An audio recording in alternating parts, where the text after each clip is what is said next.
Back on. Welcome everybody to another installment of our Conscious Conversations. I am your host, Peter Daniel, and tonight I have the great privilege and honor to welcome Misha Teasdale from Greenpop. Misha, thank you so much for joining us.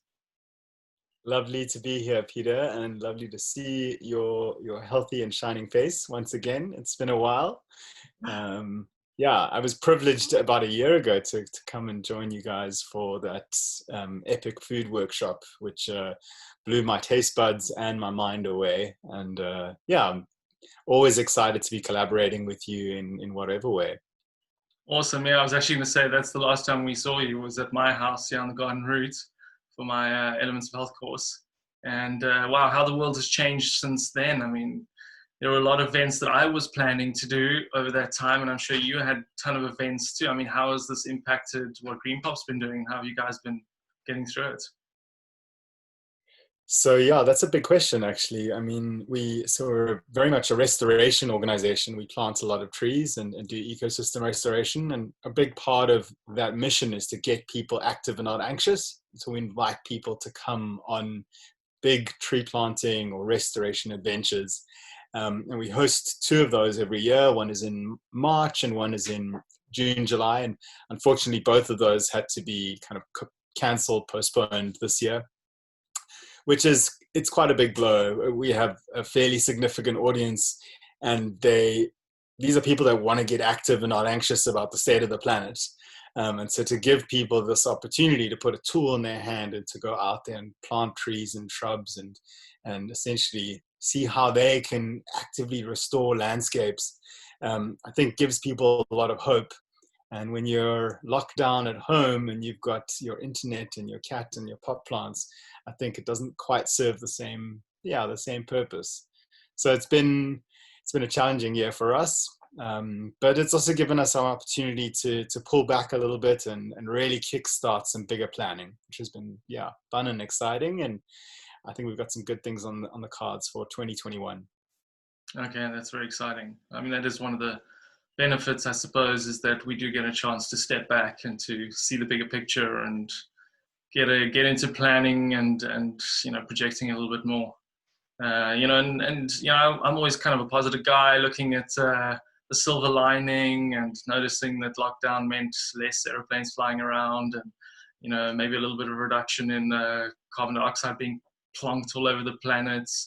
I mean, we were chatting earlier. I mean, how has that actually been a positive force? I think that there's quite a few positivities that came out of the coronavirus from an environmental perspective. One is that we need, on a couple of levels, paradigm shifts. We need a paradigm shift from a business perspective. And I think there's an opportunity that's been created, is in that business travel is not going to be the same as it once was. And we need a paradigm shift in the sense that we need our global population to be able to start pulling in the same direction. If we're going to start a cultural shift around regenerative culture, around circular economies, etc., then that headspace of pulling in the same direction, I think there's something really beautiful as a learning that can come out of a global epidemic like this. On the other side, though, I think that there are some short-term wins that can be a little bit of a distraction, where we believe that nature's having this opportunity to come back and the streets are empty, and so now all of a sudden you've got all these species operating in different areas and the air is a little bit cleaner. The reality from a carbon dioxide perspective, what I've read is it's something like 7% less for this year, and in actual fact we need 15% less year on year until we get to the baseline that we need. So we're not even halfway there, and that's what's shutting down the entire world. What it does do is gives us an indicator. It tells us this is what we need to be achieving, and we're clearly not getting anywhere close to it. So I suppose the perspective is a valuable tool, but that's all we got out of it, is this kind of short-term 4-month perspective on on what we really need to be doing from consumption, from mobility, from all the things that essentially drive our carbon budget up, up, up. Yeah. Sure. Yeah, I mean, it's crazy. I was just, before this talk, looking at some numbers, because you're just considering the amount of money governments have spent on bailouts for this mild flu, which is basically what it's turning out to be after 6 months of it. The numbers are in, it's a mild flu. I can give you guys links of multiple, reviews that show exactly that, unofficial numbers. But I don't know if you know the numbers. I mean, at the moment, about $3 trillion minimum has been spent on bailouts worldwide. That's, I mean, I had to look up what a trillion even is. That's 4 sets of 3 zeros with a 3 in front of it. That's a massive number. I mean, I was also curious how many trees are on the planet. Apparently there's 3 trillion trees too. And then if you take into account the loss to economies and businesses, individuals, that's guesstimated in the region of 3 to 10 trillion. So we're looking at upwards of like 10 to 13 trillion US dollars as a result of the response to flu in 2020. Now, if that money had been channeled into ecosystem restoration, I mean, what could we have done? I mean, wow, if that was as important, if the lungs of the earth was as important as the lungs of a few 100,000 people, like, it's just mind-blowing to me, the lack of perspective.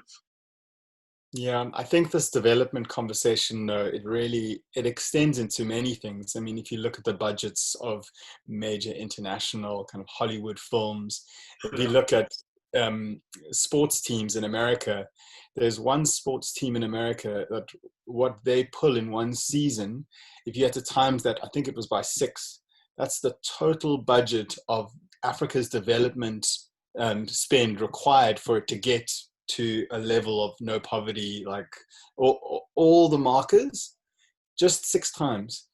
I mean, that's just one sports team. So you think like we've got a recreational thing over here, and then we've got the whole of Africa with all the development issues that are largely being experienced because of a colonial past, because of extraction, because of the fact that all the valuable resources have been taken to our global north. And now they get to go and watch a football game and spend a lot of money on those football guys. Yeah. Wow. So there's a lot of disconnects across the board. Corona just highlights it for us. Yeah, I think that's what it really does. It highlights a lot of things. So, change in our urgency around how money is used, and the survival of our species is quite an urgent one. So let's leave all that story for a minute. Why trees? Why trees, Misha? Why do you love trees? What is it about trees? I mean, I know I've got a garden. I plant trees. I reforest my space. So tell us, how did you get into trees and why trees? Cool, thank you. So I'm gonna start a little bit by just kind of delving into my personal story, and then maybe give you a little bit of a backstory from a humanities perspective. I've been quite a lucky guy. I have had an extensive amount of travel in my life, and when I was 23, I planned a journey from Cape Town to London with 5 of my best friends. And I suppose the mission was both we'd finished university and we were looking for a rite of passage, and also because we didn't quite know what we wanted to do with our lives. At least I didn't. And having gone through the continent of Africa, 21 African countries, there's some real learnings that one can get out of an experience like that. For me, a couple of the most prevalent ones was we spent a year planning, and we spent about 9 months on the ground. And driving from Cape Town to London, once you eventually drive into Trafalgar Square, that experience of arriving in a place after you've spent that much time planning and allowing for the whole thing to transition really does make you feel like you could do anything. The second thing for me was we got to go to some really epic places, like into the Simeon Mountains and Ngorongoro Crater. We broke down in all sorts of crazy places. And you start to land this real compassion, not just for the wilderness, but also for the people. And that connection for me, it just kind of solidified an experience that I'd had many years before around this unconditional love for things outside of yourself. And I was fostered when I was a little baby boy. And it took a while for me to kind of gel with the idea of someone loving someone else who didn't have a natural connection to them. And many years later, I'd done this trip, I'd gone through this process, and I started just feeling this real sense of compassion for the people I was connecting with, for the places I was going. So yeah, those are two of kind of the primary things that I had these aha moments around. And I suppose the last one was, I also saw a lot of environmental degradation. And it made me quite sad. It made me realize the reality of what was going on the ground. But I also saw a lot of hope, and I saw a lot of people with massive amounts of optimism. And I suppose it also gave me a sense of there's an opportunity here. So 2 years on, I got an opportunity to fly around the world and do a documentary for Volkswagen on, strangely enough, football development. So we were flying to football stadiums all over the world. And at the back end of it, I'd flown 360,000 kilometers. And in reality, I felt like I was living my best life. I was traveling with the best camera equipment money could buy. I was earning good money. I was traveling the world. And yeah, I suppose I got the sense of, is this what I wanted to do with my life? Because I feel like I'm at this kind of apex. And having flown all those air miles, I also kind of felt I need to do something about this. And I'd done a few social projects, and I had the sense that I could rally up a troop of people and create a bit of a campaign. And so the plan was to plant 1,000 trees in the month of September 2010. So that was 10 years ago this month. And I had never planted a tree before. I didn't own a spade. I was driving a scooter at the time. I'd never planted a tree. I literally had no concept. But I'd run quite a few social events. And so I rallied up a troop of like-minded individuals. I said, will you come with me? I have a fairly convincing smile. And so I gave them a defined timeline and task. And I said, let's do this. Let's put 1,000 trees into the ground in the city of Cape Town in undergreen communities. And we kind of decided on the undergreen communities based on the fact that Cape Town has a colonial legacy, which is still very evident today. And it's evident on many layers. But one layer that it isn't spoken about as much is the fact that there's these leafy suburbs where there's lots of tree-lined roads and these beautiful schools. And then there's below the train line where there's a lot of schools that don't look anything but like penitentiaries. There's barbed wire, there's burglar bars, there's no trees. And with that, there's no reason to feel proud of those spaces. And there's quite a lot of case studies and theories around the world based on the fact that if you have celebrated spaces, people will want to go to those spaces. And we have such a low attendance rates at schools, from teachers, from school children. There's a lot of negativity around schools. And we felt like this would be a really good starting place to get people excited about the environment and bring Arbor Month back. And so we ran a campaign to get volunteers and funds, and yeah, it was pretty fantastic. We started planting trees on the 1st of September 2010, and a month later we planted our 1,000th tree, and it was a beautiful experience. I had a lot of significant moments. I have managers from big companies coming and shaking my hand and saying, today I had one of my most truly South African moments, because I got to really connect with South Africans that weren't just in a boardroom in a air-conditioned office. Like, it was a real moment. It was tangible. It was a visceral experience. And it was supposed to last a month, and then we were all going to kind of go back to our day jobs, but the phone kept ringing and we got asked to enter a few competitions around social entrepreneurship.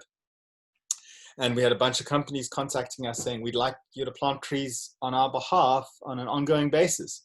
Can you do that for us? And so we felt like maybe this is an opportunity to do something that has significance, to do something that brings compassion, to do something that requires potentially a big plan in order to execute something pretty sizable. And so we started an organization. We registered an organization. We essentially etched out, this is what a social enterprise looks like in South Africa, because at the time, 10 years ago, it wasn't really a thing. And 7 months, 8 months later, we hosted our first reforestation festival, which was just 80 of our friends and family members who came out to a beautiful, the most southern forest in Africa called Platbos Forest. And we planted 1,000 trees with this big group of people. And now 10 years later, we host the same event and we have 1,000 people come and we plant 10 to 12,000 trees over a weekend. And just incredible to see how something like this can swell. And there's this gestation period that we feel like we're part of. You know, it's a slow growth, but it feels like we are really on this dawn of restoration, where the world is starting to wake up. There's this consciousness catch up around the fact that we really need to restore this planet. Yeah, so that's how Greenpop started, and it's been an epic adventure, planting trees and connecting with people, and realizing that we are nature in so many ways. So after, having started that long ago, a lot of the places you've planted trees in must be looking like different. Those schools you planted trees at, do you visit them? Do you see what they're looking like these days? So I haven't been in about 2 years. We stopped planting trees in schools, mostly because in South Africa more broadly, so here's another systemic environmental issue, we have experienced 3 years worth of drought, and the Western Cape did not escape that. The unfortunate thing was that, well, fortunate and unfortunate, was that our kind of key program, the pillar of Greenpop, which was urban greening in terms of tree planting in schools, it just didn't seem relevant anymore. We couldn't ask schools to water trees in the face of an imminent day zero. And so we adapted our program. We started something called Fynbos for the Future. We've partnered up with the city of Cape Town, some organizations like Nunu and Community. It's partly funded by the Table Mountain Fund through WWF. And there, essentially, we're building outdoor classrooms with water-wise gardens. They have amphitheaters. They have some trees, but we plant them out a lot bigger than we used to before. And they essentially act as a space where students can go outside and learn, because there's a fair amount of science around the fact that if you are learning in a different type of an environment, you can absorb a lot more information than if you're in your conventional classroom. And then it acts as another positive, and that is because of this urban sprawl that's happened around the greater metropole, we have essentially cut off these migration patterns between Table Mountain and Stellenbosch and the various other small nature reserves, to creating these little pockets of biodiversity for foraging species, birds, bees, etc., and allowing for them to migrate between kind of the bigger islands of biodiversity. We're 2.5 years into that now. We're hoping to really create a strategy for the broader greening of the metropole, and looking at an integrative approach. So having trees and other shrubs which are able to reduce the urban heat wave, give kids a place of shade, but then at the same time have some really resilient biodiversity that can be prevalent in the area. And even in the long run, give people the opportunity to be able to take cuttings and take those cuttings to their homes, etc., because so much of this plant material, it just grows so pervasively. It's brilliant. So there's quite a lot of opportunity around it, as well as integrating CAPs like geography and maths and biology and various other subjects. So nature can then become partly the teacher as well. Sure. That's awesome. Just linking back into people catching up that ecosystem restoration is an important aspect, and that the UN has deemed the next 10 years the decade of reforestation and restoration, which I suppose is great. I believe they're planning to plant 350 million hectares within the next 10 years. So good thing some money is going there. And I think I became aware of this first when I went to your Reforest Fest in Plet last year and met John D. Liu for the first time. And then, he came over to my place and spent a few days here. And I mean, the guy just doesn't stop talking about restoration and why and how. And, it was so inspiring, and he's so passionate about it. So I wondered if you could maybe just touch on some of the more global, like, why are trees so important right now? Why is reforestation and ecosystem restoration so important right now? Where are we actually at? A lot of people have no idea. So yeah, thanks for bringing that up. I think maybe just to contextualize, outside of trees, I think it's more about a landscape. So we, as humans, 80% of our terrestrial land globally, in some way we have changed. We've disrupted those systems, whether it's through farming or building roads or urbanization or mining or you name it, we've changed it, which means we have 20% left, 20% that's mostly untouched. And the majority of that is in the tundra, which is untouchable at the moment. Hopefully it remains untouchable, which is a shocking statistic. The other thing is we have a long history of adapting landscapes. 12,000 years ago was the dawn of our agricultural revolution, and it gave us many benefits. If you look at the Sumer tribe that were operating in the Mediterranean region, the challenge was that we essentially started domesticating animals and we started domesticating crops. We started diverting rivers in the Tigris and the Euphrates and the Nile. And through that, we gave ourselves time to think, which was amazing, because as soon as you start farming, everyone doesn't have to be hands-on with hunting and gathering the whole time.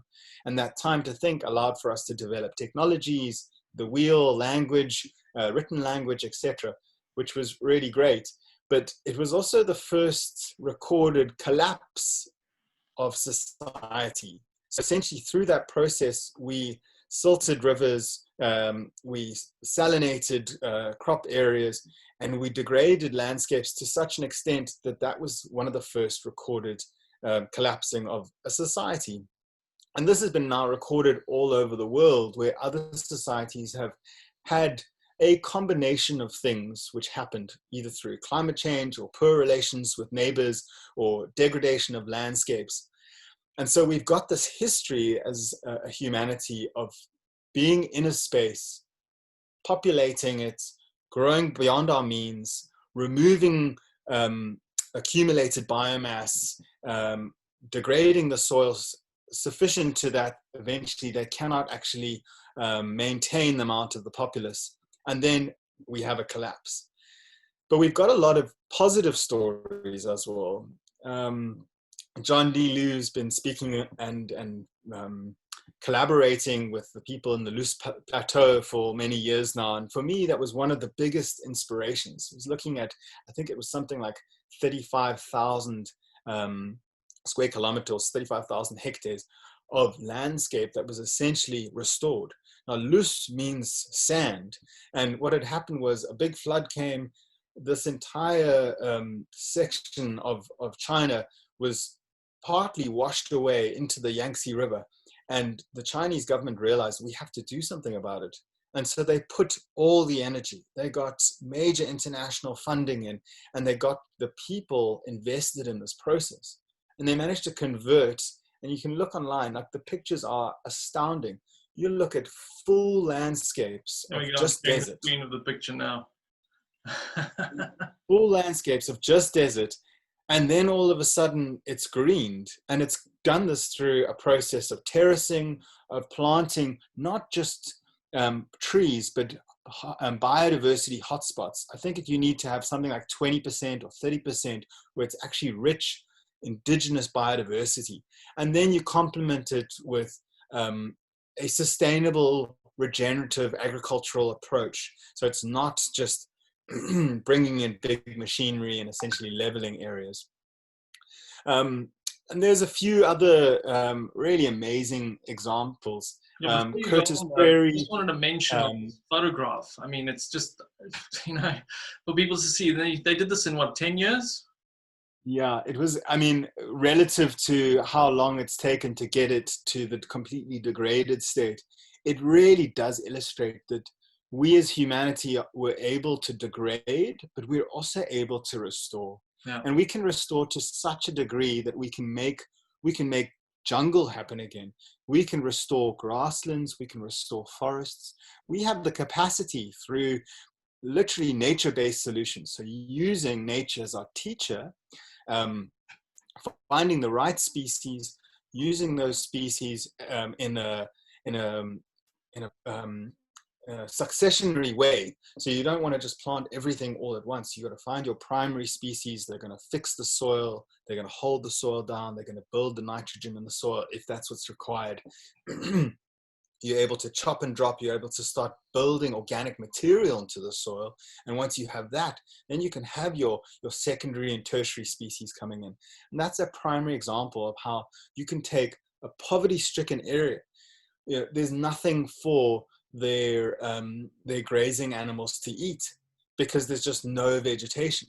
And so if you can bring biodiversity back, if you can bring ecosystem function back, it improves the rainfall, it improves the filtration, it improves the groundwater, it reduces the heat wave effect. There's an infinite amount of benefits. And I suppose the context also is around, if you look at any of the sustainable development goals, if you look at any social issue, part of that issue in a way is going to have an environmental backing. If we cannot deal with the climatic, the ecological functionality issues to start, we won't be able to deal with the social issues. If you look at what's happening in much of Africa, and just taking what's happening on our doorstep, like in the Eastern Cape, we're dealing with a severely degraded landscape there. It's getting heavily eroded. We've got a massive lack in firewood.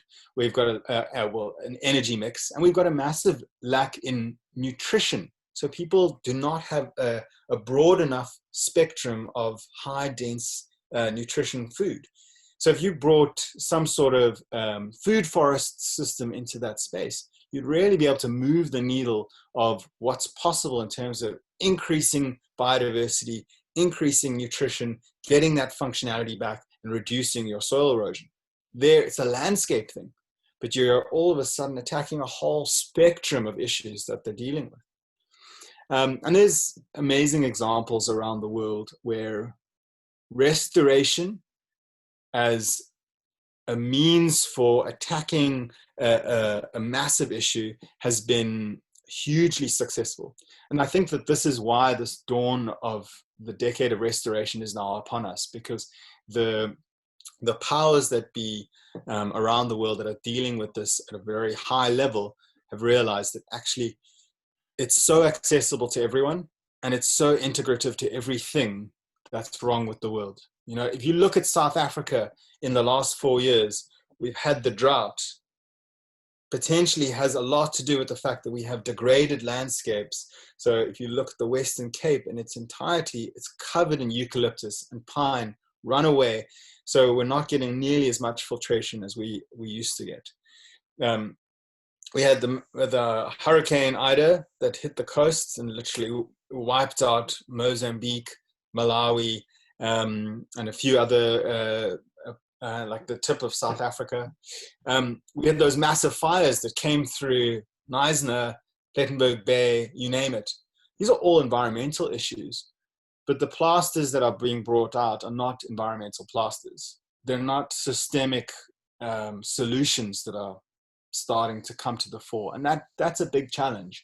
There's still a lot of learning that we need as on a political basis, on an academic basis, and on an implementation basis for us to get to a space of saying, we know what the solution is, and it's not digging more well points, that's for sure. Sure. Yeah, so yeah, that's a little dip into my impassioned headspace around restoration. Yeah, for sure. I mean, I've seen it, that monocrop perspective. It's just staggering to me if I drive, from where we are in Iceland, and you get views over all the valleys, and it's just one massive monocrop of pine. And some guy stood there at some point and said, let's remove all the indigenous forest and plant one tree. And last year, I mean, everything around us burnt. I mean, our farm got completely toasted too. And it's, 50-meter high flames on top of 30-meter high trees. Like, the heat and the destruction is staggering. So, I mean, how about just planting pine trees with corridors of indigenous that remain, right? That's like future thinking. Yeah, exactly. And I mean, if you just look at the resilience factor, it's very hard for the indigenous forests to burn.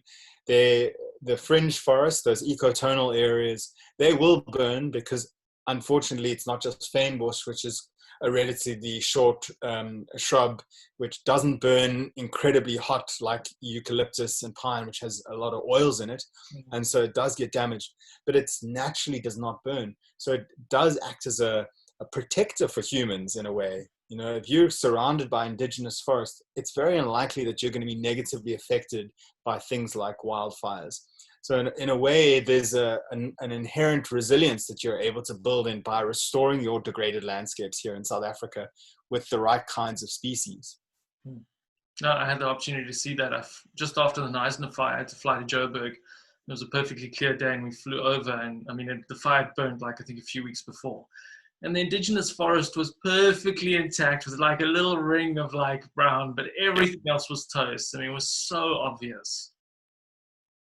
Yeah, I know. I mean, trees, they're pretty magical things. They have so many gifts to give us, and I think we also have so many lessons to still learn from them.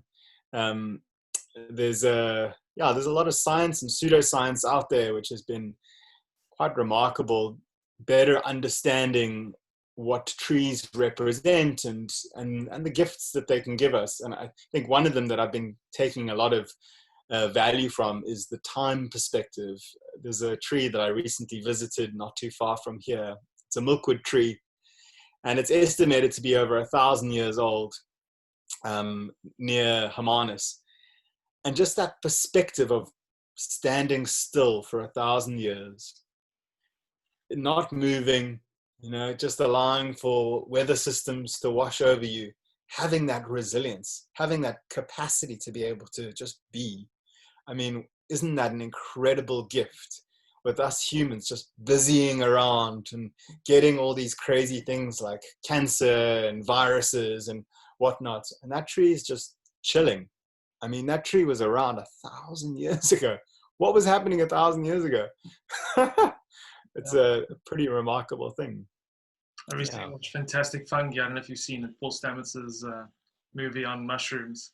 And they talk about how trees linking in with the mycelium not only communicate with each other through their root systems and mycelium, but they also share nutrients, and they help small trees to grow, and they stop trees from growing too close. I mean, the intelligence is well beyond what we're even aware of. And also, if a tree is dying, then they are able to exchange their nutrients with the other trees in the forest system around them. One of our planting techniques is actually based on seeing how the forests are growing. When we mimic these mother trees that die by planting baby trees in a circle around a pit of mulch. So we essentially dig a big hole in the ground, we fill it with organic material that's been chipped from the alien vegetation that's partly broken down. We build a little swale, and then we plant these little baby trees. And if you look in the forest nearby, the trees love to grow in a community. They essentially are wanting to create a closed canopy as soon as possible, because that reduces the solar radiation onto the soil, which stops the soil from heating up too much. It also reduces the amount of germination from the alien species. And I believe that the trees in that little community network, they're supporting each other at the same time. And then obviously all that organic material starts breaking down, and it's delicious, and it's got humus and mycelium in it. And yeah, I think there's a lot of benefits that come out of it. Sure. So I don't know if you've heard anything about John. When he was here, they just okayed the project to reforest the Sinai, which was quite a large deal. So this is pretty mind-blowing, and it actually stems from that that conversation we started with. It's the Fertile Crescent. So that part of the world, which is largely where kind of the birth of our agriculture happened, is in that region. And the thinking, which is from core samples, they get scientists in, and they dig down quite deep with these core samples, and they're able to then understand what pollen was happening over thousands of years. And they're through that can tell literally these were the trees that were either in this region or in a region nearby, depending on the wind direction. And they worked out that there was historically this north-south wind that used to blow and used to bring moist, warm air from the Mediterranean. But because of degrading the landscapes and essentially removing all the vegetation, what happened was the wind actually switched, and currently it's the south-north wind that blows. And because it blows over the kind of Somalia, I think, and those kind of eastern countries on the right, it's a very hot and dry wind, and so it doesn't bring any moisture with it.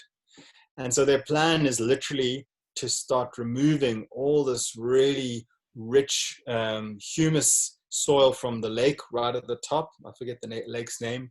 Mm-hmm.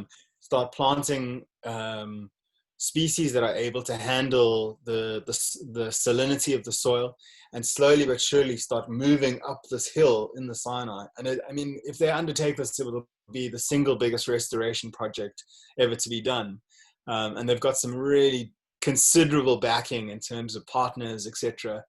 And I think with this kind of earth-shot opportunity, we're able to really start setting a trend of, look what we can do if we put our mind to it. Much like Corona, it's like, if we can all pull together around a common enemy or a common cause or a common problem that we really need to solve, we're able to do incredible things.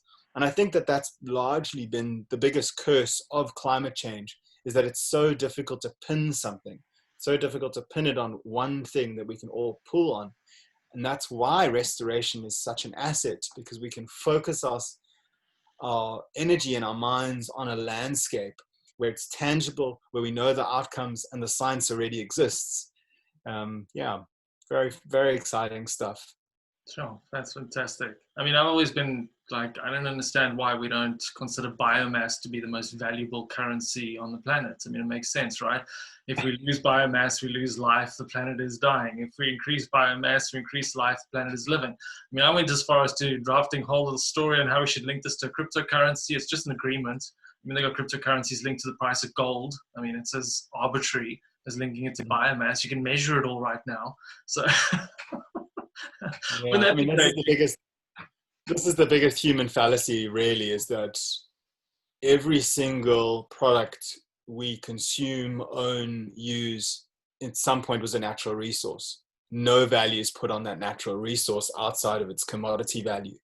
So none of the functionality, none of the resilience of the ecosystem, nothing. It's only the value of the actual finished product that we really see as valuable. And it's essentially what's going to kill us if we don't actually start to change our perspective on things. When we start to look at the inherent cost, there cannot be such a thing as a hidden cost. It needs to all be put into the spreadsheet. We can get there, then we can start to price things accordingly and be like, no, actually, it's not economically viable to build this, because you're going to have to destroy that. And if you destroy that at the quality and the value that it's bringing humanity and the functionality of the ecosystems around it, it's just priced out of the market. So if you put an actual price on genetically modified, government subsidized GMO corn. That's easy to buy. It's cheap. Amazing, amazing. Yeah, no, I know. It's pretty bizarre. Well, I mean, this is what Greenpop and you do. You get out this information, you share it with people. Tell us a bit about what Greenpop's doing now, what you're planning. Basically, how can people get involved if they want to make a change, they want to get their hands in the soil? Like, how can they support either what you're doing or what other people are doing? Cool. Yeah, thank you. So we are planning to have a big year ahead of us. We've got a program that we've been gearing up for a few years now called Forests for Life, which is essentially looking at empowering forest-based communities. So people that live on the verges or within communities, within forests. The idea with this is it's going to allow for us to scale. We want to be able to hopefully plant millions of trees and restore many hundreds of thousands of hectares of landscapes in the future. And ultimately, we see that being possible by collaborating with people that are in these landscapes and have good intention and have the capacity to mobilize. And so we've been driving this for some time now. We've got about 9 projects in South Africa, Malawi, and Tanzania and Zambia. And we're looking to scale this quite significantly at the moment. If people wanted to get involved with what we're doing, they can do that in various ways. We have people that pledge trees. So on a month-to-month basis, whether you're an individual or a company, whether you fly a lot, or you drive a big Range Rover, or you just love trees and you want to give your loved ones trees for their birthday, there's many reasons why people like to give trees. So yeah, you're welcome to donate trees, and we'll plant those trees on your behalf and send you the GPS coordinates of where those trees are planted. You can also come tree planting with us. For me, one of the most exciting things about the work that I do is that, sure, we planted a lot of trees. We planted about 130,000 trees, and I'm quite proud of that. But I'm more proud of the 200,000 odd hands that planted those trees. For me, the opportunity to mobilize people, to give people courageous optimism, to give people the opportunity to engage with other individuals that are wanting to make big difference happen. I think we spoke about this compassion thing earlier. I feel like when you go and you plant a lot of trees in a collective of people, when you march up a hill with face paint on and your drums going and there's flags billowing, and you have this experience of collaborating with 1,000 people, and your hands are dirty and your heart is full, your compassion dial just goes whoop right up. And it's significant. And I think what it does is it allows for you to start shifting things up here. You start to see the world differently. Yeah, so come tree planting, or find your thing that allows for the environment to be restored in the way that you see you want to engage with it. Because maybe tree planting is not your thing. You know, maybe you're an ocean person and you want to start seeing how you can engage with that. Maybe you're more of a scientist and you want to start doing citizen science work. But I strongly encourage you to engage with this process, because the reality is we need all the planet's people to be actively on board with making this really happen. Yeah, and I suppose the last thing is just to remember we're nature. We're inextricably connected to the nature around us. If we do not treat nature in the way she needs to be treated, then one day we're going to become extinct. And maybe that's not such a bad thing. I'm okay with that. I feel like we've been through quite a few cycles, or at least the planet has. And nature doesn't need us. We really do need nature. And I think that there's something quite endearing about that. There's something quite calming. You know, for a long time, I was having existential crises about what we as humans were doing to the planet. But I believe that if we go too far, she'll just shake us off and she'll be like, I've had enough of you guys. And that's okay. And new species will speciate, and yeah, new rivers will form and new mountains will grow, and that's okay. And so make sure you're having fun while you're doing this and doing the best you can. That's for me like the main thing. Just going out there and doing epic stuff and enjoying it while you do it, and don't be a dick. Have you guys set any dates yet for your Eden festivals and the other festivals? It's still on ice. Yeah, we've got some dates pending. We're looking at the spring summer bridge. What do you call that? The equinox. Yeah. In March for the Reforest Fest. That's going to be happening in the Ehrenkral, the Plattbos Valley. Okay. Hopefully we'll have about 1,000 people and plant maybe 10,000 trees. That's the mission, and just a lot of good vibrations. We're speaking to some big partners internationally who are wanting to feature us as part of this regenerative restoration culture, because I feel like this is the move now. It's like we actually need to have this dawn of culture that allows for people to realize this is the new thing. And then for tree lives matter, or is that a little bit edgy? They do. And then our Eden Festival, we're looking at late June into July. So it'll be 2 weeks, if not 3 weeks. We have had sellout weeks before, and then we push it up to 3 weeks. And there it's kind of a deep immersion in sustainability. We cross everything from natural building, bio building, to permaculture. We do citizen science projects, we do wake up shake ups, and then a lot of tree planting and restoration stuff. And it's all in the name of living sustainably and learning through the process and connecting with people in meaningful ways. That's fantastic. Sure. Well, guys, if you have an opportunity of going on one of the festivals, they're amazing. I got to go and plant some trees with you last year. It was lots of fun. You got such an awesome crew there, and energetic, excited people. It really is a sense of hope for the future with events like that happening. So, looking forward to that going on again. I think that we should look, if anyone's got any questions at about this point, because we're running out of time. I see that Sonia did ask us a question. She wanted to know if you knew what was going on in the Amazon with the Brazilian government destroying the Amazon forest or soy plantations, blah, blah, blah. I mean, do you have any insight into that, Sonia? So I don't have any massive insights into that. I do follow the news, and I'm quite aware of how the political situation in the Amazon is not ideal.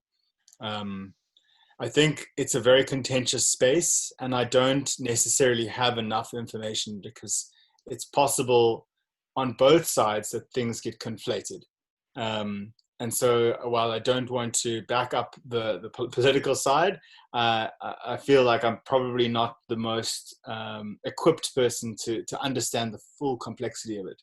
Mm. I think part of the rationale is that people live in forests and people use forests, and that's unfortunate. And there's many drivers around that. There's local community who need resources or need access to capital. There's big multinationals like your Burger Kings and your McDonald's that are essentially needing to create foodstuffs, and that's being driven by a global commodities economy. And so in some way, many people are connected to that because they're voting with their dollar to say it's okay. Mm. So the complexities around it are massive, and it's very hard to unpack how to solve a situation like that in its entirety. Yeah, I think you bring up a fantastic point, because I think a lot of people just feel a bit helpless in the face of such huge things in motion. But remembering that these big companies, the only reason they exist is that people buy their products. And so if you're aware that there are companies that are destroying rainforests and destroying ecosystems, just stop buying their products. I mean, I've been saying this for years. It's pretty simple. Like, if you want to make, like, chaining yourself to a tree that's about to be cut down in the Amazon might get you on a newspaper, might get you thrown in jail. But if you stop buying the products of the company that was doing that, like, you're actually starting to make a difference. And then you inform the people around you that they can make a difference in the same way. I mean, this is economics, right?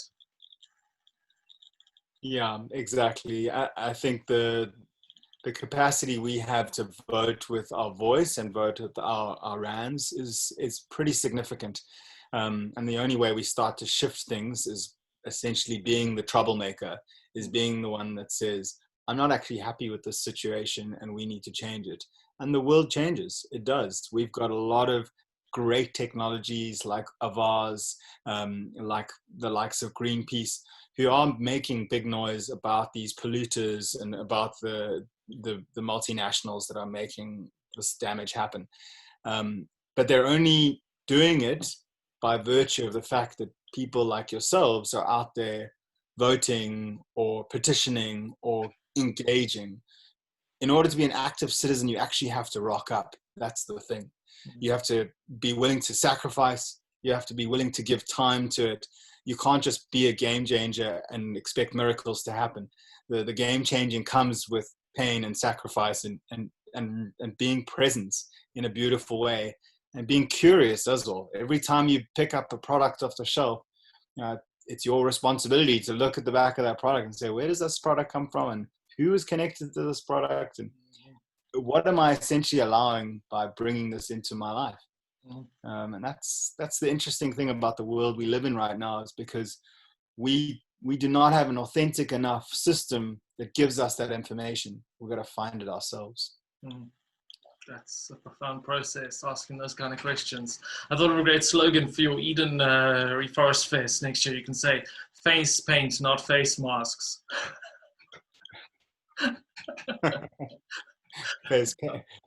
Paint faces, not masks. Yeah, that's fantastic. Okay, great, Sonia. I hope we did some answering there. You said thank you. Anyone else? Any other questions before we let Misha get on with his evening with his family? Doesn't look like it. I think we nailed it. Everyone is totally uploaded. They're going to go plant some trees tomorrow. Thank you so much, Peter. Lovely chatting to you. Thanks to everyone who's listening. It was, really cool just having a good chat, good catch up. And if anyone wants to get hold of me for whatever reason, you can drop me an email, misha@greenpop.org. Okay. Welcome to ask me questions after the time. I did post the Greenpop website a little bit further up, and we will have this talk on our website. So if you have anyone that you know would benefit from listening to it, you guys can head over to our site. There's the address, Conscious Conversations. We also have all the previous participants and guests on there. Last week I chatted to Gary Clare. That was fun, old golf buddy. Just talking about how to motivate yourself for change. So it was pretty awesome. And next week we got an amazing doctor on who's going to be sharing information on natural health and healing. So check that out too, Dr. Brahm.